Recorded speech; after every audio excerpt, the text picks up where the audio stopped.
ਇੰਨੀ ਮਿਹਨਤ ਕਰਕੇ ਮੇਰੇ ਸੱਜਣਾ ਨੇ, ਮੇਰੇ ਯਾਰਾਂ ਦੋਸਤਾਂ ਨੇ ਇਸ ਬੰਦੇ ਨੂੰ ਇੰਨੀ ਵੱਡੀ ਲੀਡ ਨਾਲ ਇੱਥੋਂ ਐਮਐਲਏ ਬਣਾਇਆ। ਤੁਸੀਂ ਦੇਖੋ, ਕਾਂਗਰਸ ਦੀ ਸਰਕਾਰ ਹੋਵੇ ਤੇ ਕਾਂਗਰਸ ਦੇ ਸਰਪੰਚ ਹੀ ਦੁਖੀ ਹੋਣ, ਇਹ ਤੋਂ ਮਾੜੀ ਹਰਕਤ ਇਸ ਹਲਕਾ ਐਮਐਲਏ ਦੇ ਵਾਸਤੇ ਕੀ ਹੋ ਸਕਦੀ ਆ। ਇਹਦੇ ਮੁੰਡੇ ਦੀ ਜੋ ਰੈਪੂਟੇਸ਼ਨ ਹੈ, ਮੈਂ ਕੀ ਕਹਿਣੇ, ਤੁਸੀਂ ਆਪੇ ਹੀ, ਤੁਹਾਨੂੰ ਸਾਰੇ ਇਲਾਕੇ 'ਚੋਂ ਪਤਾ। ਇਹ ਮੈਨੂੰ ਕਹਿੰਦਾ ਦਲ ਬਦਲੂ। ਮੈਂ ਇੱਕ ਗੱਲ ਦਾ ਤੁਹਾਡੇ ਮਾਧਿਅਮ ਰਾਹੀਂ ਇੱਕ ਗੱਲ ਦਾ ਨੂੰ ਜਵਾਬ ਦੇਣਾ ਚਾਹਣਾ ਕਿ ਇਲੈਕਸ਼ਨ ਤੋਂ ਪਹਿਲਾਂ ਤੂੰ ਸਾਡੇ ਨਾਲ ਸਟੇਜਾਂ ਤੇ ਇਹ ਬੋਲਦਾ ਸੀਗਾ ਕਿ ਤਰਨਤਾਰਨ ਹਲਕੇ ਦੇ ਵਿੱਚ, ਤਰਨਤਾਰਨ ਦੀ ਮਿਊਨਿਸਪਲ ਕਮੇਟੀ ਦੇ ਵਿੱਚ ਬਹੁਤ ਵੱਡੀ ਘਪਲੇਬਾਜ਼ੀ ਜਿਹੜੀ ਆ ਉਹ ਹੋਈ ਆ। ਤੇ ਮੈਂ ਜਿਸ ਦਿਨ ਸਾਡੀ ਸਰਕਾਰ ਬਣ ਗਈ, ਡਾਕਟਰ ਅਗਨੀਹੋਤਰੀ ਜੀ ਐਮਐਲਏ ਬਣ ਗਏ, ਤੇ ਸਭ ਤੋਂ ਪਹਿਲਾਂ ਜਿਹੜੀ ਇਨਕੁਆਇਰੀ ਆ ਮਿਊਨਿਸਪਲ ਕਮੇਟੀ ਤਰਨਤਾਰਨ ਦੀ ਕਰਵਾਊਗਾ।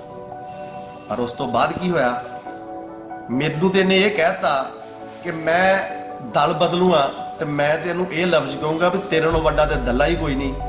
ਜਿਸ ਬੰਦੇ ਨੇ ਖੇੜੇ ਦਾ ਰਾਜੀਨਾਮਾ ਕਰਕੇ ਉਹਦੇ ਕੋਲ 4 ਕਰੋੜ ਰੁਪਈਆ ਲੈ ਕੇ, ਤੇ ਤੂੰ ਜਿਹੜੇ ਵੋਟਰ ਸਪੋਰਟਰ ਸੀਗੇ, ਜਿਹੜੇ ਲੋਕਾਂ ਨੇ ਤੁਹਾਡੇ ਤੇ ਵਿਸ਼ਵਾਸ ਕਰਕੇ ਤੁਹਾਨੂੰ ਵੋਟਾਂ ਪਾਈਆਂ ਸੀਗੀਆਂ, ਤੂੰ ਉਹ ਦਲਾਲੀ ਕਰਕੇ ਤੇ ਤੂੰ 4 ਕਰੋੜ ਰੁਪਈਆ ਖੇੜੇ ਕੋਲੋਂ ਲੈ ਕੇ ਤੇ ਤੂੰ ਲੋਕਾਂ ਨਾਲ ਵਿਸ਼ਵਾਸਘਾਤ ਕਰਤਾ। ਤੇ ਜਿਹੜੀ ਉਹ ਕਮੇਟੀ ਦੀ ਅੱਜ ਤੱਕ ਕੋਈ ਇਨਕੁਆਇਰੀ ਹੋਈ? ਕਿਤੇ ਕਿਸੇ ਨੇ ਇਨਕੁਆਇਰੀ ਕਰਾਉਣ ਦੀ ਕੋਸ਼ਿਸ਼ ਕੀਤੀ? ਇਹ ਬੰਦਾ ਹਰ ਥਾਂ ਤੇ, ਹਰ ਸਟੇਜ ਤੇ ਬੋਲਦਾ ਸੀਗਾ ਕਿ ਮੈਂ ਜੋ ਘਪਲੇ ਹੋਏ ਇੰਨੇ ਉਹ ਜੇ ਫਲਾਨ ਢੀਂਗ। ਦੇਖੋ 100 ਕਰੋੜ ਰੁਪਈਏ ਤੋਂ ਉੱਪਰ ਪੈਸਾ ਤਰਨਤਾਰਨ ਸ਼ਹਿਰ ਦੇ ਵਿੱਚ ਆਇਆ ਸੀ, ਤੇ ਇਹ ਹਰ ਥਾਂ ਤੇ ਕਹਿੰਦਾ ਇਹਦੇ ਵਿੱਚੋਂ 40 ਕਰੋੜ ਰੁਪਈਆ ਪੈਸੇ ਖਾਧੇ ਗਏ ਜੀ। ਤੇ ਇਹਨੇ 4 ਕਰੋੜ ਰੁਪਈਆ ਖੇੜੇ ਕੋਲੋਂ ਲੈ ਕੇ ਤੇ ਤਰਨਤਾਰਨ ਦੇ ਜਿਹੜੇ ਵੋਟਰ ਸਪੋਰਟਰ ਸੀਗੇ, ਜਿਨ੍ਹਾਂ ਨੇ ਇਹਨਾਂ ਨੂੰ ਏਡੇ ਵੱਡੇ ਮਾਰਜਨ ਨਾਲ ਵੋਟਾਂ ਪਾ ਕੇ ਜਿਤਾਇਆ ਸੀਗੇ, ਇਹਨਾਂ ਨੇ ਸਾਰੇ ਉਹ ਬੰਦੇ ਵੇਚਤੇ, ਉਹਨਾਂ ਦਾ ਨਾਂ ਵੇਚ ਦਿੱਤਾ, ਉਹਨਾਂ ਨਾਲ ਵਿਸ਼ਵਾਸਘਾਤ ਕੀਤਾ।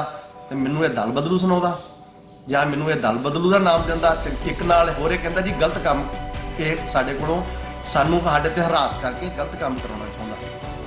ਮੈਂ ਤੁਹਾਡੇ ਰਾਹੀਂ ਇੱਕ ਗੱਲ ਇਹਨੂੰ ਪੁੱਛਣੀ ਚਾਹਣਾ ਵੀ ਕੋਈ ਇੱਕ ਕੰਮ ਮੇਰਾ ਦੱਸ ਜਿਹੜਾ ਤੇਰੇ ਕੋਲੋਂ ਗਲਤ ਕਰਵਾਇਆ ਹੋਵੇ, ਕਿਸੇ ਗਲਤ ਬੰਦੇ ਦੀ ਸਿਫਾਰਿਸ਼ ਕੀਤੀ ਹੋਵੇ। ਮੈਂ ਤੇਰੇ ਵਾਂਗੂ ਉੱਥੇ ਸਵੇਰ ਤੋਂ ਸ਼ਾਮਾਂ ਤੱਕ ਠੱਗੀਆਂ ਨਹੀਂ ਮਾਰਦਾ ਬੈਠਾ। ਜੇ ਕਿਸੇ ਨੇ ਡੀਪੂ ਦਵਾਉਣਾ 1.5 ਲੱਖ ਰੁਪਈਆ, ਜੇ ਕਿਸੇ ਨੇ ਟਾਈਲਾਂ ਲੈਣੀਆਂ 5 ਰੁਪਈਏ ਟਾਈਲ ਦੇ, ਕਿਸੇ ਨੇ ਗ੍ਰਾਂਟ ਲੈਣੀ ਆ, ਐਮਐਲਏ ਸਾਹਿਬ ਦਾ ਬੇਟਾ ਉੱਥੇ ਬੈਠਾ ਸੌਦੇ ਕਰਨ ਦਿਆ, ਲੋਕਾਂ ਦੇ ਨਕਸ਼ੇ ਪਾਸ ਕਰਾਉਣੇ ਆ ਮਿਊਨਿਸਪਲ ਕਮੇਟੀ 'ਚ, ਇਹਨੂੰ ਜਾ ਕੇ ਮਿਲ ਲਓ। ਮੈਂ ਉਹ ਕਾਂਗਰਸੀ ਜਨਤਕ ਕਰੂੰਗਾ ਥੋੜੇ ਦਿਨਾਂ ਤੱਕ, ਮੈਂ ਉਹ ਕਾਂਗਰਸੀ ਦੱਸੂਗਾ ਜਿਹੜੇ ਇਹਨੂੰ 5-5 7-7 ਲੱਖ ਰੁਪਈਆ ਦੇ ਕੇ ਜਾ ਕੇ ਨਕਸ਼ੇ ਪਾਸ ਕਰਾ ਕੇ ਲੈ ਕੇ ਆਣੇ ਵਿਦ ਪ੍ਰੂਫ। ਮੈਂ ਇਹਦੇ ਸਾਹਮਣੇ ਲੈ ਕੇ ਆਉਂਗਾ। ਇਹਦੇ ਹੀ ਜਿਹੜੇ ਬੰਦੇ ਨੇ ਜਿਨ੍ਹਾਂ ਨੇ ਇਹਨੂੰ ਵੋਟਾਂ ਪਾਈਆਂ, ਇਹ ਉਹਨਾਂ ਦੇ ਕੋਲੋਂ ਪੈਸੇ ਲੈ ਕੇ ਨਕਸ਼ੇ ਪਾਸ ਕਰਾਉਂਦਾ ਰਿਹਾ ਮਿਊਨਿਸਪਲ ਕਮੇਟੀ ਦੇ। ਕਿੱਥੇ ਗਿਆ ਤੇਰਾ ਖੇੜਾ ਜਿਹਨੂੰ ਕਹਿੰਦਾ ਸੀਗਾ ਕਿ ਮੈਂ ਖੇੜੇ ਨੂੰ ਅੰਦਰ ਦਊਂਗਾ, ਮੈਂ ਉਹ ਕਰ ਦੂੰਗਾ, ਮੈਂ ਜੇ ਕਰ ਦੂੰਗਾ? ਤੈਨੂੰ ਪੁੱਛਣ ਵਾਲਾ ਕੋਈ ਨਹੀਂ ਸੰਦੀਪ ਅਗਨੀਹੋਤਰੀ, ਪਰ ਮੈਂ ਤੇਰੇ ਨਾਲ ਇੱਕ ਚੀਜ਼ ਦਾ ਵਾਅਦਾ ਕਰਦਾ। ਤੂੰ ਮੈਨੂੰ ਇਹ ਕਹਿੰਦਾ ਨਾ ਕਿ ਮੈਂ ਦਲ ਬਦਲ ਕੇ ਤੁਹਾਨੂੰ ਜਿਤਾਇਆ ਹੀ ਸੀਗਾ, ਹੋਰ ਕੁਝ ਨਹੀਂ ਕੀਤਾ। ਜੇ ਦਲ ਬਦਲਿਆ ਸੀਗਾ ਤੇ ਉਹਦੀਆਂ ਮਾੜੀਆਂ ਨੀਤੀਆਂ ਕਰਕੇ ਬਦਲਿਆ ਸੀਗਾ, ਇਹ ਕਰਕੇ ਨਹੀਂ ਵਰਤਿਆ ਕਿ ਮੈਂ ਜਾਂ ਬਦਲਿਆ ਸੀ ਦਲ ਕੇ ਮੈਂ ਕੋਈ ਆਪਣੇ ਨਿੱਜੀ ਮਫਾਦਾਂ ਵਾਸਤੇ ਬਦਲਿਆ ਸੀਗਾ, ਜਾਂ ਮੈਂ ਕੋਈ ਇਦਾਂ ਦੀ ਉਹ ਮਾੜੀ ਨੀਤੀ ਵਰਤਦਾ ਸੀਗਾ ਤੇ ਉਹਦਾ ਦਲ ਬਦਲਿਆ ਗਿਆ। ਤੁਸੀਂ ਬਦਲੋਗੇ ਮੈਂ, ਪਰ ਇੱਕ ਜ਼ਰੂਰ ਚੀਜ਼ ਗੱਲ ਕਹਿਣੀ ਚਾਹਣਾ ਕਿ ਤੁਹਾਡੇ ਅਗੇਂਸਟ ਮੈਂ ਜ਼ਰੂਰ ਇੱਕ ਵਾਰ ਸਾਡੇ ਹਲਕੇ ਦੇ ਮਾਨਯੋਗ ਐਮਪੀ ਸਾਹਿਬ ਤੇ ਸੀਐਮ ਸਾਹਿਬ ਨੂੰ ਜ਼ਰੂਰ ਤੁਹਾਡਾ ਕੱਚਾ ਚਿੱਠਾ ਲੈ ਕੇ ਜਾਊਂਗਾ ਕਿ ਆਹ ਦੇਖੋ ਇਹਨਾਂ ਨੇ ਤਰਨਤਾਰਨ ਦੇ ਲੋਕਾਂ ਨਾਲ ਕੀ ਵਿਸ਼ਵਾਸਘਾਤ ਕੀਤਾ। ਜਿਹੜੇ ਸਰਪੰਚਾਂ ਨੇ, ਜਿਹੜੇ ਪੰਚਾਂ ਨੇ ਇਹਨਾਂ ਨੂੰ ਇੰਨੀਆਂ ਵੋਟਾਂ ਪਾਈਆਂ ਸੀਗੀਆਂ, ਇੰਨਾ ਕੁਝ ਕੀਤਾ ਸੀਗਾ, ਉਹਨਾਂ ਵਾਸਤੇ ਇਹਨਾਂ ਨੇ ਕੀ ਸੋਚਿਆ? ਲੋਕਾਂ ਦੇ ਆਮ ਪਬਲਿਕ ਵਾਸਤੇ ਇਹਨਾਂ ਨੇ ਕੀ ਸੋਚਿਆ? ਮੈਂ ਜ਼ਿਆਦਾ ਨਹੀਂ ਕਹਿਣਾ ਚਾਹੁੰਦਾ, ਪਰ ਇੱਕ ਗੱਲ ਮੈਂ ਜ਼ਰੂਰ ਕਹਿਣਾ ਚਾਹੁੰਦਾ, ਜਿੰਨੇ ਮਰਜ਼ੀ ਪਰਚੇ ਦਰਜ ਕਰਾ ਲਓ, ਤਾਂ ਹੀ ਮੈਂ ਤੁਹਾਡਾ ਕਰਾ ਸਕਦਾ ਜੀ ਤੁਸੀਂ। ਪਰ ਇੱਕ ਗੱਲ ਮੇਰੀ ਜ਼ਰੂਰ ਯਾਦ ਰੱਖਿਓ, ਤੁਸੀਂ ਇਕੱਲੇ ਰੱਬ ਨਹੀਂ ਹੋ, ਇਕੱਲੇ ਪਰਚੇ ਨਹੀਂ ਤੁਸੀਂ ਦਰਜ ਕਰਵਾ ਸਕਦੇ ਕਿ ਤੁਸੀਂ ਦਰਜ ਕਰਵਾਤੇ ਤੇ ਸਾਰਾ ਕੁਝ ਹੋ ਗਿਆ। ਤੁਹਾਡੇ ਉੱਪਰ ਮਾਨਯੋਗ ਅਦਾਲਤਾਂ ਵੀ ਨੇ, ਤੁਹਾਡੇ ਉੱਪਰ ਬਹੁਤ ਕੁਝ ਬੈਠਾ ਵਾ। ਇਹ ਨਹੀਂ ਆ ਕਿ ਕੋਰਟਾਂ ਬੈਠੀਆਂ ਨੇ, ਇਨਕੁਆਇਰੀ ਕਮਿਸ਼ਨ ਬੈਠਾ ਵਾ, ਸਾਰਾ ਕੁਝ ਹੈਗਾ। ਇਸ ਕਰਕੇ ਮੈਂ ਤੈਨੂੰ ਇੱਕ ਗੱਲ ਜ਼ਰੂਰ ਇਹਨਾਂ ਨੂੰ ਕਹਿਣਾ ਚਾਹੂੰਗਾ ਕਿ ਤੂੰ ਕਹਿੰਦਾ ਕਿ ਜਿਹੜੀ 77 ਦੀ ਗੱਲ ਹੋਈ ਆ ਪੰਚਾਇਤ ਸਕੱਤਰ ਦੀ, ਉਹ ਇਹਨਾਂ ਦਾ ਕਮਾਊ ਪੋਤਿਆ ਜੀ ਪਰਮੀਤ ਸਿੰਘ, ਉਹ ਇਹਨਾਂ ਦਾ ਕਮਾਊ ਪੋਤਿਆ।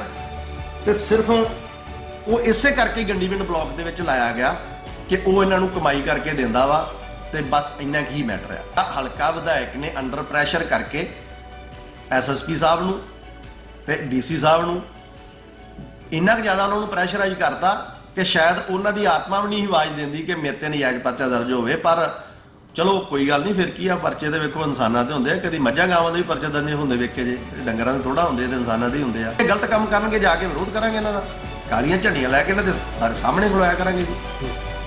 ਮੈਂ ਇੱਕ ਗੱਲ ਇਹਨਾਂ ਨੂੰ ਜ਼ਰੂਰ ਦੱਸਣੀ ਚਾਹਣਾ ਕਿ ਮੈਨੂੰ ਇਹ ਸਭ ਤੋਂ ਦੁੱਖ ਇਸ ਗੱਲ ਦਾ ਕਿ ਜੇਕਰ ਇਹ ਵੋਟਰ ਸਪੋਰਟਰ ਇਹ ਲੋਕ ਇਹਨਾਂ ਦੇ ਨਾ ਹੁੰਦੇ ਤੇ ਫਿਰ ਜੋ ਮਰਜ਼ੀ ਉਹਨਾਂ ਨਾਲ ਕਰ ਲੈਂਦੇ, ਪਰ ਇਹ ਧੱਕਾ ਕਿਹਦੇ ਨਾਲ ਕਰਾਉਂਦੇ ਜੇ ਜਿਹੜੇ ਬੰਦੇ ਇਹਨਾਂ ਦੇ ਨਾਲ ਸਵੇਰ ਤੋਂ ਸ਼ਾਮਾਂ ਤੱਕ ਰਹਿੰਦੇ।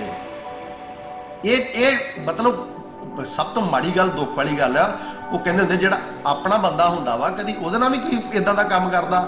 ਇਹ ਤੇ ਮਾੜਾ ਹੀ ਉਸ ਬੰਦੇ ਨਾਲ ਕਰਦੇ ਨੇ ਜਿਹੜਾ ਬੰਦੇ ਨੇ ਇਹਨਾਂ ਨੂੰ ਵੋਟਾਂ ਪਾਈਆਂ ਨੇ ਜਾਂ ਇਹਨਾਂ ਦੇ ਨਾਲ ਖੜਾ ਸੀ, ਇਹਨਾਂ ਨੇ ਬੰਦੇ ਨੂੰ ਨਾਮਜ਼ਦ ਕੀਤਾ ਵਾ। ਉਹ ਬੰਦਾ ਬਲਾਕ ਸੰਮਤੀ ਮੈਂਬਰ ਇਹਨਾਂ ਦਾ, ਕਾਂਗਰਸ ਦੀ ਟਿਕਟ ਤੇ ਜਿੱਤਿਆ ਹੋਇਆ ਬੰਦਾ ਬਲਾਕ ਸੰਮਤੀ ਮੈਂਬਰ ਆ।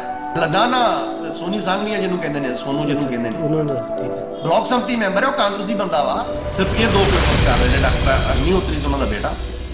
ਤੇ ਇਹ ਪਤਾ ਲੱਗਾ ਕਿ ਜਿਹੜੇ ਪੰਚਾਇਤਾਂ ਦੀਆਂ ਗ੍ਰਾਂਟਾਂ ਆਈਆਂ ਉਹਦੇ ਵਿੱਚ ਵੀ ਇਹਨਾਂ ਨੂੰ ਕੋਈ ਹਿੱਸੇਦਾਰੀ ਮੰਗੀ ਹੈ। ਬਿਲਕੁਲ ਜੀ, ਕਿਸੇ ਨੂੰ ਕੋਈ ਕਹਿਣਾ ਸਾਡੇ ਕੋਲ ਮੰਗਦੇ, ਅਸੀਂ ਕਿਸੇ ਨੂੰ ਕੀ ਕਹਿਣਾ, ਅਸੀਂ ਰੋਂਦੇ ਕਿਉਂ ਆ? ਪਹਿਲੀ ਗੱਲ ਤੇ ਪੈਸੇ ਜਿਹੜੇ ਸੈਂਟਰ ਗਵਰਨਮੈਂਟ ਦੇ ਰਹੀ ਹੈ, ਸੈਂਟਰ ਸਰਕਾਰ ਦਾ 14-15 ਵਿੱਚ ਕਮਿਸ਼ਨ ਜਿਹੜਾ ਸੈਂਟਰ ਗਵਰਨਮੈਂਟ ਦਾ ਹੁੰਦਾ ਵਾ, ਇਹਨਾਂ ਦਾ ਕੋਈ ਪੈਸਾ ਨਹੀਂ।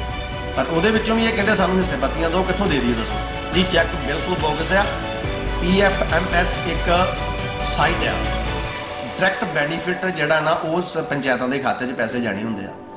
ਪਰ ਇਹ ਕੀ ਕਰਦੇ ਆ, ਝੂਠੇ ਚੈੱਕ ਕੱਟ ਕੇ ਅੰਦਰ ਸਰਪੰਚ ਨੂੰ ਫੜਾ ਦਿੰਦੇ ਆ ਤੇ ਬਾਹਰ ਆਣ ਕੇ ਸੈਕਟਰੀ ਜਿਹੜੇ ਆ ਬਾਹਰ ਉੱਤੇ ਹੀ ਖੜੇ ਹੁੰਦੇ ਨੇ ਗੇਟ ਤੇ, ਉਹਨਾਂ ਕੋਲ ਵਾਪਸ ਲੈ ਲੈਂਦੇ ਨੇ। ਜਦ ਕਿ ਤੁਸੀਂ ਰਿਕਾਰਡ ਕਢਾ ਕੇ ਦੇਖੋ, ਮੈਂ ਨਹੀਂ ਕਹਿੰਦਾ, ਤੁਸੀਂ ਰਿਕਾਰਡ ਕਢਾ ਕੇ ਦੇਖੋ ਵੀ ਕਦੀ ਕੋਈ ਚੈੱਕ ਰਾਹੀਂ ਪੇਮੈਂਟ ਹੋਈ ਨਹੀਂ ਹੋਈ, ਕਿਉਂਕਿ ਉਹ ਸਿੱਧੀ ਡਾਇਰੈਕਟ ਟ੍ਰਾਂਜੈਕਸ਼ਨ ਜਿਹੜੀ ਆ ਉਹ ਸਰਪੰਚ ਦੇ ਖਾਤੇ 'ਚ ਜਾਂਦੀ ਆ। ਇਹ ਲੋਕਾਂ ਨੂੰ ਬੇਵਕੂਫ ਬਣਾਉਣ ਦਾ ਇੱਕ ਮਾਧਿਅਮ ਇਹਨਾਂ ਨੇ ਰਚਿਆ, ਲੋਕਾਂ ਕੋਲ ਪੈਸੇ ਲੈਣ ਦਾ ਇੱਕ ਤਰੀਕਾ ਵਾ, ਹੋਰ ਤੇ ਕੁਝ ਵੀ ਨਹੀਂ। ਤੇ ਉਹ ਬੈਨੀਫਿਟ ਸਰਪੰਚਾਂ ਨੂੰ ਮਿਲੇ, ਗ੍ਰਾਂਟਾਂ ਆਈਆਂ ਉਹਨਾਂ ਦੇ ਖਾਤੇ 'ਚ? ਤੁਸੀਂ ਚੈੱਕ ਕਰ ਲਓ, ਮੈਂ ਕੀ ਕਰਨਾ ਜੀ, ਮੈਂ ਤੇ ਇਹਦੀ ਇਨਕੁਆਇਰੀ ਕਰਾਉਂਗਾ। ਪਰ ਤੁਸੀਂ ਚੈੱਕ ਕਰ ਲਓ ਜਿਹੜੇ ਨਾਲ ਚੈੱਕ ਦਿੱਤੇ ਸੀ, ਕੀ ਉਹ ਚੈੱਕਾਂ ਰਾਹੀਂ ਪੇਮੈਂਟ ਹੋਈ ਆ ਜਾਂ PFMS ਰਾਹੀਂ ਹੋਈ ਆ ਜਾਂ RTS ਰਾਹੀਂ ਹੋਈ ਆ। ਪੈਸਾ ਜਿਹੜਾ ਗ੍ਰਾਂਟ ਦਾ ਉਹ ਸਰਪੰਚਾਂ ਤੱਕ ਪੁੱਜਾ ਕਿ ਉਹ ਵੀ ਗੋਲ ਹੋ ਗਿਆ? ਉਹ ਭਾਈ ਸਾਹਿਬ ਜਿਹੜੇ ਪੈਸੇ ਆ ਉਹ ਆਬਾਦੀ ਦੇ ਹਿਸਾਬ ਨਾਲ ਪੈਸੇ ਆਉਂਦੇ ਆ ਤੇ ਉਹ ਸੈਂਟਰ ਗਵਰਨਮੈਂਟ ਸਿੱਧੇ ਪੈਸੇ ਸਰਪੰਚਾਂ ਦੇ ਖਾਤੇ 'ਚ ਭੇਜਦੀ ਆ। ਪਰ ਇਹ ਲੋਕਾਂ ਨੂੰ ਬੇਵਕੂਫ ਬਣਾਉਣ ਵਾਸਤੇ, ਲੋਕਾਂ ਨੂੰ ਆਪਣੇ ਨਾਲ ਲਾਉਣ ਵਾਸਤੇ, ਇਹ ਬੰਦਾ ਆਪਣੀ ਕਮਾਈ ਕਰਨ ਵਾਸਤੇ ਲੋਕਾਂ ਨੂੰ ਬੋਗਸ ਚੈੱਕ ਕੱਟ ਕੇ ਦਿੰਦਾ। ਅੱਜ ਦਾ ਜਿਹੜਾ ਇਕੱਠ ਵਾ, ਭਰਵਾਂ ਇਕੱਠ ਸਾਡੇ ਤਰਨਤਾਰਨ ਤੇ ਗੰਡੀਵੇਲ ਬਲਾਕ ਦੇ ਵੱਖ-ਵੱਖ ਪਿੰਡਾਂ 'ਚੋਂ ਆਇਆ ਵਾ। ਇਹੋ ਹੀ ਇਹਨਾਂ ਨੂੰ ਦੱਸਣ ਵਾਸਤੇ ਕੀਤਾ ਵਾ ਵੀ ਜੇ ਕੋਈ ਕਰਪਸ਼ਨ ਕਰਦਾ ਵਾ ਜਾਂ ਕੀਤੀ ਆ ਜਾਂ ਤੁਹਾਡੇ ਕੋਲ ਮੰਗਦਾ ਤਾਂ ਦੱਸੋ, ਸਾਰੇ ਤੁਸੀਂ ਚੰਗੀ ਤਰ੍ਹਾਂ ਸੁਣੀ ਲਿਆ। ਇਹਦੇ ਬਾਰੇ ਇਕੱਠੇ ਕੀਤੇ ਆ ਵੀ ਕੋਈ ਦੱਸੇ ਇੱਕ ਵੀ ਪੈਸਾ, ਇੱਕ ਨਿੱਕਾ ਪੈਸਾ ਵੀ ਕਿਸੇ ਕੋਲੋਂ ਲਿਆ ਹੋਵੇ, ਮੰਗਿਆ ਹੋਵੇ। ਮੈਂ ਸਾਰੀ ਜ਼ਿੰਦਗੀ 'ਚ ਨਹੀਂ ਇਹ ਕਰਪਸ਼ਨ ਦਾ ਕੰਮ ਕੀਤਾ, ਨਾਂਗਾ ਕਰਾਂਗਾ। ਤੇ ਸਰ ਜੋ ਅੱਜ ਮੀਟਿੰਗ ਬੁਲਾਈ ਗਈ, ਇਸ ਮੀਟਿੰਗ ਦਾ ਪਰਪਸ ਕੀ ਸੀ ਸਰ? ਪਰਪਸ ਇਹੋ ਸੀ ਵੀ ਆਪਣੀ ਕਲੈਰੀਫਿਕੇਸ਼ਨ ਦੇਣਾ, ਜਿਹੜੇ ਮੇਰੇ ਤੇ ਐਲੀਗੇਸ਼ਨ ਲੱਗੇ ਸੀ ਉਹਦੀ ਸਫਾਈ ਦੇਣਾ। ਉਹਨਾਂ ਸਰਪੰਚ ਕੋਲੋਂ ਪੁੱਛਣਾ, ਤੁਸੀਂ ਵੱਖਰੇ ਕਰਕੇ ਕਿਸੇ ਨੂੰ ਪੁੱਛ ਲਓ ਵੀ ਤੁਸੀਂ ਦਿੱਤੇ ਹੋਣ ਤੇ ਨਾਲ। ਸਰ ਤੁਸੀਂ ਕੋਈ ਕਾਰਵਾਈ ਕਰੋਗੇ ਜਿਸ ਤਰ੍ਹਾਂ ਵੀਡੀਓ ਵਾਇਰਲ ਕਰਕੇ ਤੁਹਾਨੂੰ ਚੈਲੰਜ ਕੀਤਾ? ਕਿਹੜੀ ਕਾਰਵਾਈ? ਜਿਸ ਤਰ੍ਹਾਂ ਉਹਨੇ ਕੀ ਤੁਹਾਨੂੰ ਚੈਲੰਜ ਕੀਤਾ ਕਿ ਤੁਹਾਡੇ ਖਿਲਾਫ ਸ਼ਾਨ ਦੇ ਖਿਲਾਫ ਬੋਲੇ? ਦੇਖੋ ਜੀ, ਕਾਰਵਾਈ ਜੋ ਕੀਤੀ ਆ, ਮੈਂ ਆਪਣੇ ਸਮਰਥਕਾਂ ਨੂੰ ਸੱਦਿਆ ਇੱਥੇ, ਆਪਣੇ ਪਿੰਡਾਂ ਦੇ ਸਰਪੰਚਾਂ ਨੂੰ ਸੱਦਿਆ, ਮੈਂ ਆਪਣੀ ਪੋਜੀਸ਼ਨ ਕਲੀਅਰ ਕਰਨ ਵਾਸਤੇ ਦੱਸੀ ਆ। ਤੁਸੀਂ ਵੀ ਮੇਰੇ ਸਾਥੀ ਜੇ, ਮੀਡੀਆ ਦੇ ਨਾਲ, ਤੁਹਾਡੇ ਮੇਰੇ ਸ਼ਹਿਰ ਦੇ ਰਹਿਣ ਵਾਲੇ ਜੇ, ਤੁਸੀਂ ਮੇਰੇ ਸੁਭਾਅ ਤੋਂ ਚੰਗੀ ਤਰ੍ਹਾਂ ਵਾਕਫ ਹੋਵੇ ਔਰ ਇਹੋ ਜੀ ਗੱਲ ਜਿਹੜੀ ਹੈਗੀ ਆ ਕਦੀ ਨਾ ਹੋਈ ਆ ਤਾਂ ਨਾ ਅਸੀਂ ਕਰਾਂ। ਉਹਨਾਂ ਦਾ ਕਹਿਣਾ ਕਿ ਜਿਹੜਾ ਉਹਦੇ ਪਰਚਾ ਦਰਜ ਹੋਇਆ ਉਹ ਸਿਆਸੀ ਪ੍ਰਭਾਵ ਕਰਕੇ ਪਰਚਾ ਦਰਜ ਹੋਇਆ। ਬਿਲਕੁਲ ਸਿਆਸੀ ਪ੍ਰਭਾਵ ਕੋਈ ਨਹੀਂ ਜੀ, ਉਹ ਜਿਹੜਾ ਇੱਕ ਸੈਕਟਰੀ ਸੀ ਉਹਦੇ ਕਰਕੇ ਹੋਇਆ। ਔਰ ਤੁਸੀਂ ਸਾਰੇ ਪੜ੍ਹੇ ਲਿਖੇ ਬੰਦੇ ਜੇ, ਕੀ ਕਿਸੇ ਸਰਕਾਰੀ ਦਫ਼ਤਰ ਦੇ ਅੰਦਰ ਜਾ ਕੇ ਕਿਸੇ ਨੂੰ ਮਾਰ ਕੁੱਟਣਾ, ਉਹਦੀ ਪਗੜੀ ਲਾਉਣੀ, ਇਹ ਪਰਚਾ ਬਣਦਾ ਕਿ ਨਹੀਂ ਬਣਦਾ? ਤੁਸੀਂ ਕਿ ਸਰ ਦੇਖੋ, ਤੁਸੀਂ ਜਵਾਬ 'ਚ ਜਾਇਆ ਕਰੋ, ਜਿਵੇਂ ਚੈਲੰਜ ਕੀਤਾ ਕਿ ਤੁਹਾਨੂੰ ਤੇ ਤੁਹਾਡੇ ਬੇਟੇ ਨੂੰ ਮੈਂ ਕੈਚ ਕਰਾਂਗਾ ਤੇ ਤੁਹਾਡੇ ਉੱਤੇ ਹਮਲਾ ਕਰਾਂਗਾ, ਇਹਦੇ ਵਾਸਤੇ? ਉਹ ਯਾਰ ਹਮਲਾ ਕਰਦੇ ਪਏ ਸੀ, ਉੱਪਰ ਵਾਲਾ ਬੈਠਾ ਰਾਖੀ ਕਰਨ ਵਾਸਤੇ। ਕਿਸੇ ਦੇ ਕੀਤਿਆਂ ਕੋਈ ਨਾ ਮਰਦਾ ਹੀ ਆ ਤੇ ਨਾ ਕੋਈ ਜੰਮਦਾ ਹੀ ਹੈਗਾ ਵਾ। ਜੋ ਹੋਣਾ ਹੋ ਜਾਊਗਾ, ਪਰ ਮੌਤ ਤੋਂ ਨਹੀਂ ਕਦੀ ਡਰੇ। ਇੱਕ ਜਿਹੜਾ ਖੇੜਾ ਸਾਹਿਬ ਕੋ 4 ਕਰੋੜ ਰੁਪਇਆ ਲਿਆ ਵਾ ਜੀ, ਮੈਂ ਦਰਬਾਰ ਸਾਹਿਬ ਚੜ ਜਾਊਂਗਾ ਜੀ, ਦੱਸੂਗਾ। ਆਓ ਚੜੀ ਜਾਵੇ, ਆਵੇ ਦਰਬਾਰ ਸਾਹਿਬ ਨਾਲ ਚੜੇ, ਸਹੀ ਆਪ ਚੜ੍ਹਨ ਨੂੰ ਤਿਆਰ ਆ। ਦਰਬਾਰ ਸਾਹਿਬ ਚੜ੍ਹਨ ਦੀ ਹਿੰਮਤ ਰੱਖੇ, ਉਹ ਮੈਂ ਕਿਹਾ ਹਿੰਮਤ ਰੱਖੇ ਕੋਈ। ਚਲੋ ਆਪਾਂ ਜਦੋਂ ਕਿਹਾ ਸੀ ਵੀ ਫਰੋਡ ਕੀਤੇ ਹੋਏ ਆ ਆਪਾਂ ਕੱਢਾਂਗੇ, 1 ਸਾਲ ਬਾਅਦ ਆਪਾਂ ਕੱਢ ਦੇਵਾਂਗੇ, ਉਹ ਜਿੱਦਾਂ ਦੇ ਸਰ ਨਿਕਲੇ ਨਹੀਂ। ਉਹ ਜਦ ਤੁਹਾਨੂੰ ਪਤਾ ਵਾ ਜੀ, ਤੇ ਪਿਛਲੀਆਂ ਜਿਹੜੀਆਂ ਨੇ ਇਨਕੁਆਰੀਆਂ ਚੱਲਦੀਆਂ ਪਈਆਂ ਨੇ ਕਈ ਸਾਲਾਂ ਦੀਆਂ, ਉਹ ਅਜੇ ਦੇਖ ਲਓ, ਜਿਹੜੀ ਮੈਂ ਨਾਂ ਨਹੀਂ ਲੈਣਾ ਚਾਹੁੰਦਾ, ਕਿਹੜੀ ਜਿਹੜੀ 2013, 14, 15 ਨੂੰ ਚੱਲਦੇ ਪਏ ਨੇ ਇਨਕੁਆਰੀ ਨੂੰ ਟਾਈਮ ਲੱਗਦਾ ਹੁੰਦਾ ਜਸਟਿਸ। ਕੁਛ MLA ਸਾਹਿਬ ਨੇ ਤੁਹਾਨੂੰ ਦੱਸ ਹੀ ਦਿੱਤਾ ਵਾ। ਜਿਹੜੇ ਮੇਰੇ ਐਲੀਗੇਸ਼ਨ ਦੀ ਗੱਲ ਆ, ਉਹ ਕੋਈ ਵੀ ਬੰਦਾ ਖੜਾ ਕਰਕੇ, ਹੱਥ ਖੜਾ ਕਰਕੇ ਦੱਸੇ ਕਿ ਜਿਹੜੇ ਮੈਂ ਥੋੜ੍ਹਾ ਜਿਹਾ ਸੁਣਿਆ ਵਾ ਵੀਡੀਓ ਕਿ ਪੈਸੇ ਲੈਂਦੇ ਆ, ਨਕਸ਼ੇ ਪਾਸ ਕਰਵਾਉਂਦੇ ਜਾਂ ਹੋਰ, ਕੋਈ ਬੰਦਾ ਪ੍ਰੂਵ ਕਰਦੇ ਕਿ ਅਸੀਂ ਲੱਖ ਕੀ ਇੱਕ ਨਿੱਕੀ ਪੈਨੀ ਵੀ ਕਿਸੇ ਕੋਲ ਲਈ ਹੋਵੇਗੀ ਤੇ ਅਸੀਂ ਗੁਨੇਗਾਰ ਹਾਂ। ਇੱਕ ਇਹਨੂੰ ਬੰਦ ਨਾ ਕਰਿਓ। ਰਮਨੀਕ ਮੈਂ ਜਿਹੜੇ ਵਾਅਦੇ ਕੀਤੇ ਨਾ ਬੜੇ ਹੋਸ਼ ਹਵਾਸ ਨਾਲ ਵਾਅਦੇ ਕੀਤੇ ਆ। ਜਿਹੜੀ ਗੱਲ ਤੁਸੀਂ ਕਹਿੰਦੇ ਜੇ ਕਿ ਭੁਪਿੰਦਰ ਖੇੜੇ ਨਾਲ ਮੇਰਾ ਰਾਜੀਨਾਮਾ ਹੋਇਆ, ਇਹੋ ਕਹਿ ਰਹੇ ਜੇ ਨਾ ਉਹ ਜੋ ਵੀਡੀਓ ਵਾਇਰਲ ਹੋਈ ਹੈ ਵਾਇਰਲ ਜੋ ਉਹਨੇ ਬੋਲਿਆ ਉਹੀ। ਉਹੀ ਭੁਪਿੰਦਰ ਖੇੜੇ ਦੇ ਖਿਲਾਫ ਵਿਜੀਲੈਂਸ ਵਿੱਚ ਇਨਕੁਆਇਰੀ ਚੱਲ ਰਹੀ ਆ, ਜਿਹੜੀ ਕਿ ਡੀਐਸਪੀ ਵਿਜੀਲੈਂਸ ਕੋ ਇਸ ਵੇਲੇ ਮੌਜੂਦ ਆ ਔਰ ਉਹਦੀ ਇਨਕੁਆਇਰੀ ਹੋ ਰਹੀ ਹੈ। ਕੋਈ ਕੀ ਕਾਰਵਾਈ ਕਰੂਗਾ? ਤੁਹਾਡੇ ਤੇ ਹਮਲਾ ਕਰਨ ਦੀ ਸੋਚਦੇ ਜੀ? ਨਹੀਂ, ਮੇਰੇ ਤੇ ਹਮਲਾ ਦੇਖੋ ਇਹ ਬੰਦਾ ਨਹੀਂ ਬੰਦੇ ਨੂੰ ਮਾਰਦਾ, ਠੀਕ ਹੈ।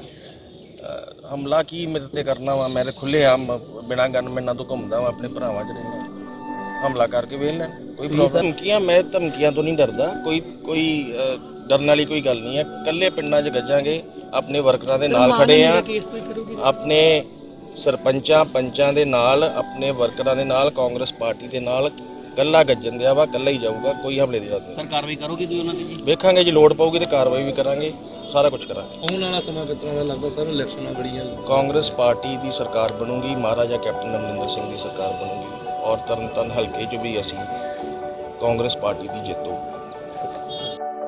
ਮੈਂ ਰਣਜੀਤ ਸਿੰਘ ਢਿੱਲੋਂ, ਪਿੰਡ ਗੰਡੀਵਿੰਡ, ਚੇਅਰਮੈਨ ਬਲਾਕ ਸੰਮਤੀ ਗੰਡੀਵਿੰਡ। ਦੇਖੋ ਗੱਲ ਇਹ ਹੈ ਕਿ ਜਿਹੜੀ ਗੱਲ ਤੇ ਆ ਡਾਕਟਰ ਸਾਹਿਬ ਦੀ ਵੀ ਉਹਨਾਂ ਮਾੜਾ ਚੰਗਾ ਬੋਲਿਆ, ਉਹ ਸਭ ਤੋਂ ਭੈੜੀ ਨਿੰਦਣਯੋਗ ਗੱਲ ਆ। ਉਹਦੀ ਮੈਂ ਬਹੁਤ ਤਕੜੀ ਨਿੰਦਾ ਕਰਦਾ। ਵੇਖੋ ਇਹ ਡਾਕਟਰ ਅਗਨੀਹੋਤਰੀ ਸਾਹਿਬ ਸੋਨੂ ਚੀਮਾ ਜੀ ਦੇ ਪਿਤਾ ਤੋਂ ਵੀ ਵੱਡੇ ਨੇ, ਜਿਹੜੀ ਕਿ ਮੈਂ ਕਹਿੰਦਾ ਵੀ ਇਹਨਾਂ ਨੂੰ ਬਿਲਕੁਲ ਕੋਈ ਅਪਸ਼ਬਦ ਨਹੀਂ ਸੀ ਬੋਲਣੇ ਚਾਹੀਦੇ, ਉਹ ਬਹੁਤ ਮਾੜੀ ਗੱਲ ਆ। ਦੂਜੀ ਗੱਲ ਕਰਪਸ਼ਨ ਦੀ ਜਿਹੜੀ ਹੈ, ਮੈਂ ਚੇਅਰਮੈਨ ਬਣਿਆ ਮੈਨੂੰ 2 ਸਾਲ ਹੋ ਗਏ ਆ, ਔਰ ਵੇਖੋ ਮੈਂ ਉੱਥੇ ਬੈਠਾ ਜਾ ਕੇ ਬਲਾਕ ਦਾ ਚੇਅਰਮੈਨ ਆ, ਮੈਨੂੰ ਕੋਈ ਇੱਕ ਬੰਦਾ ਵੀ ਬਾਂਹ ਖੜੀ ਕਰਕੇ ਕਹਿ ਦੇ ਵੀ ਮੈਂ ਉੱਥੋਂ ਜਾਂ ਐਮਐਲਏ ਨੇ ਮੇਰੇ ਥਰੂ ਜਾਂ ਕਿਸੇ ਹੋਰ ਦੇ ਥਰੂ ਤੇ ਮੈਂ ਕੱਚੇ ਘੜੇ ਪਾਣੀ ਭਰੂੰਗਾ ਨੀਚੇ ਬਹਿ ਕੇ ਅਗਲਿਆਂ ਦਾ, ਮੈਂ ਤੁਹਾਡਾ ਦੇਣਦਾਰ ਹਾਂ। ਵੇਖੋ ਗੱਲ ਇਹ ਹੈ ਕਿ ਜਿਹੜਾ ਮੈਂ ਇਹ ਚੀਜ਼ ਕਹਿਣਾ ਕਿ ਜਿਹੜੀ ਕਿਸੇ ਦੀ ਦਸਤਾਰ ਲਾਹ ਦੇਣੀ ਉਹ ਚੰਗੀ ਗੱਲ ਨਹੀਂ। ਦਸਤਾਰ ਜਿਹੜੀ ਹੈ ਕਿ ਸਾਨੂੰ ਗੁਰੂ ਗੋਬਿੰਦ ਸਿੰਘ ਮਹਾਰਾਜ ਨੇ, ਸੱਚੇ ਪਾਤਸ਼ਾਹ ਨੇ ਸਾਨੂੰ ਬਖਸ਼ੀ ਹੈ, ਉਹ ਸਾਡਾ ਤਾਜ ਹੈ। ਜਿਹੜਾ ਉਹ ਤਾਜ ਲਾਹ ਦਈਏ ਕਿਸੇ ਦਾ, ਉਹ ਤੇ ਬਹੁਤ ਨਿੰਦਣਯੋਗ ਤੇ ਮਾੜੀ ਗੱਲ ਹੈ। ਤੇ ਕਾਰਵਾਈ ਹੋਣੀ ਚਾਹੀਦੀ ਜਿਸ ਕਾਰਵਾਈ ਤੇ ਹੋ ਗਈ ਆ, ਤੇ ਕਾਰਵਾਈ ਹੋਰ ਕਿਤਨਾ ਤਰ੍ਹਾਂ ਹੋਣੀ? ਵੀਡੀਓ ਵਾਇਰਲ ਕਰਕੇ ਭਾਜੀ ਕਾਰਵਾਈ ਤੇ ਐਫਆਈਆਰ ਦਰਜ ਹੋ ਗਈ ਆ, ਹੋਰ ਕਿਤਨਾ ਕਾਰਵਾਈ ਹੋਣੀ? ਜਿਸ ਤਰ੍ਹਾਂ ਕਿ ਉਹਨੇ ਡਾਕਟਰ ਸਾਹਿਬ ਨੂੰ ਕਿਹਾ ਵਾ, ਉਹਨਾਂ ਦੇ ਐਲੀਗੇਸ਼ਨ ਲਾਏ ਨੇ। ਮੈਂ ਕਿਹਾ ਜੀ ਸਾਰਾ ਕੁਝ ਤੇ ਮੈਂ ਤੁਹਾਨੂੰ ਦੱਸਤਾ ਹੈ ਵੀ ਕਾਰਵਾਈ ਤੇ ਹੋ ਗਈ ਹੈ, ਹੋਰ ਦੱਸੋ ਤੁਸੀਂ ਕੀ? ਉਹਨਾਂ ਕਿਹਾ ਪਿੰਡ 'ਚ ਵੀ ਵੜਨ ਦਿੱਤਾ ਜਾਊਗਾ ਤੇ ਬਾਅਦ ਪਿੰਡ 'ਚ ਦੇ ਵੇਖੋ ਡਾਕਟਰ ਸਾਹਿਬ ਨੇ ਹੁਣੇ ਹੀ ਪ੍ਰੈਸ ਕਾਨਫਰੰਸ ਕੀਤੀ ਤੁਹਾਡੇ ਸਾਹਮਣੇ। ਉਹ ਕਹਿੰਦੇ ਆ ਜੀ ਮੈਨੂੰ ਕੋਈ ਮਰਨ ਦੀ ਨਹੀਂ ਗੀ, ਮੈਨੂੰ ਕੋਈ ਮੌਤ ਦਾ ਨਹੀਂ ਗਾ, ਮੈਨੂੰ ਕੋਈ ਇਹੋ ਜੀ ਗੱਲ ਨਹੀਂ ਗੀ ਹੈਗੀ ਕਿ ਮੈਂ ਨਾ ਕਿਸੇ ਤੋਂ ਡਰਦਾ, ਜੇ ਕਿਸੇ ਨੇ ਮੈਨੂੰ ਮਾਰਨਾ ਤੇ ਮਾਰ ਦੇਵੇ। ਵੇਖੋ ਇਹ ਗੱਲ ਨਹੀਂ ਗੀ ਵੀ ਰੱਬ ਦੇ ਹੱਥ 'ਚ ਆ ਸਾਰਾ ਕੁਝ, ਮਰਨਾ ਜੀਣਾ ਇੱਥੇ ਜਿਹੜਾ ਕੋਈ ਆਉਂਦਾ ਵਾ ਉਹ ਵੀ ਰੱਬ ਦੇ ਹੱਥ ਹੈ, ਜਦੋਂ ਮੌਤ ਆਉਣੀ ਉਹ ਵੀ ਰੱਬ ਦੇ ਹੱਥ 'ਚ ਆ। ਇਹੋ ਜਿਹੀਆਂ ਗੱਲਾਂ ਜਿਹੜੀਆਂ ਮੈਂ ਚਾਹਣਾ ਵੀ ਉਹ ਕਿਸੇ ਬੰਦੇ ਨੂੰ ਕਰਨੀਆਂ ਨਹੀਂ ਚਾਹੀਦੀਆਂ, ਮੈਂ ਮਾਰ ਦਿਆਂਗਾ ਜਾਂ ਮੈਂ ਉਹ ਕਰ ਦਿਆਂਗਾ। ਕਿੱਥੋਂ ਦੇ ਤੁਸੀਂ? ਸਰਾਏ ਮਰਦ ਖਾਂ। ਕਾਂਗਰਸ ਪਾਰਟੀ ਦੇ ਹਾਂਜੀ ਹਾਂਜੀ ਹਾਂਜੀ ਇਹਦੇ ਬਾਰੇ ਭਾਜੀ ਬਹੁਤ ਮਾੜੀ ਘਟਨਾਵਾਂ, ਇੱਦਾਂ ਨਹੀਂ ਕਹਿਣਾ ਚਾਹੀਦਾ, ਕਿਸੇ ਦੇ ਖਿਲਾਫ ਨਹੀਂ ਬੋਲਣਾ ਚਾਹੀਦਾ। ਆਪਣੇ ਐਮਐਲਏ ਸਾਹਿਬ ਬਹੁਤ ਭਲੇ ਮਾਨਸ ਨੇਕ ਇਨਸਾਨ ਨੇ, ਵਧੀਆ ਬੰਦੇ ਨੇ, ਕਿਸੇ ਦਾ ਕੰਮ ਵਧੀਆ ਤਰੀਕੇ ਨਾਲ ਕਰਾਉਂਦੇ, ਕੋਈ ਕਿਸੇ ਕੋਲ ਪੈਸਾ ਨਹੀਂ ਲੈਂਦੇ। ਭਾਜੀ ਵੇਖੋ ਸਾਰੇ ਪਿੰਡਾਂ ਦੇ ਸਰਪੰਚ ਆ, ਆਪ ਸਾਰੇ ਕੰਮ ਕਰਾਉਂਦੇ ਨੇ, ਆਪ ਹੀ ਚੈੱਕ ਕਟਾ ਕੇ ਵੀਡੀਓ ਸਾਹਿਬ ਤੋਂ ਪੱਠੇ ਦੇ ਦਈਦੇ ਆ, ਆਪ ਦਾ ਸਮਾਨ ਆਉਂਦਾ ਵਾ, ਇਹ 'ਚ ਤੇ ਕੋਈ ਐਮਐਲਏ ਸਾਹਿਬ ਦਾ ਰੋਲ ਹੀ ਨਹੀਂਗਾ। ਜੋ ਸੋਨੂੰ ਚੀਮਾ ਬੋਲੇ ਗਏ ਉਹਦੇ ਬਾਰੇ ਕੀ? ਉਹਨੇ ਬਹੁਤ ਗਲਤ ਗੱਲ ਕਹੀ ਆ, ਨਹੀਂ ਬੋਲਣਾ ਚਾਹੀਦਾ ਇੱਦਾਂ।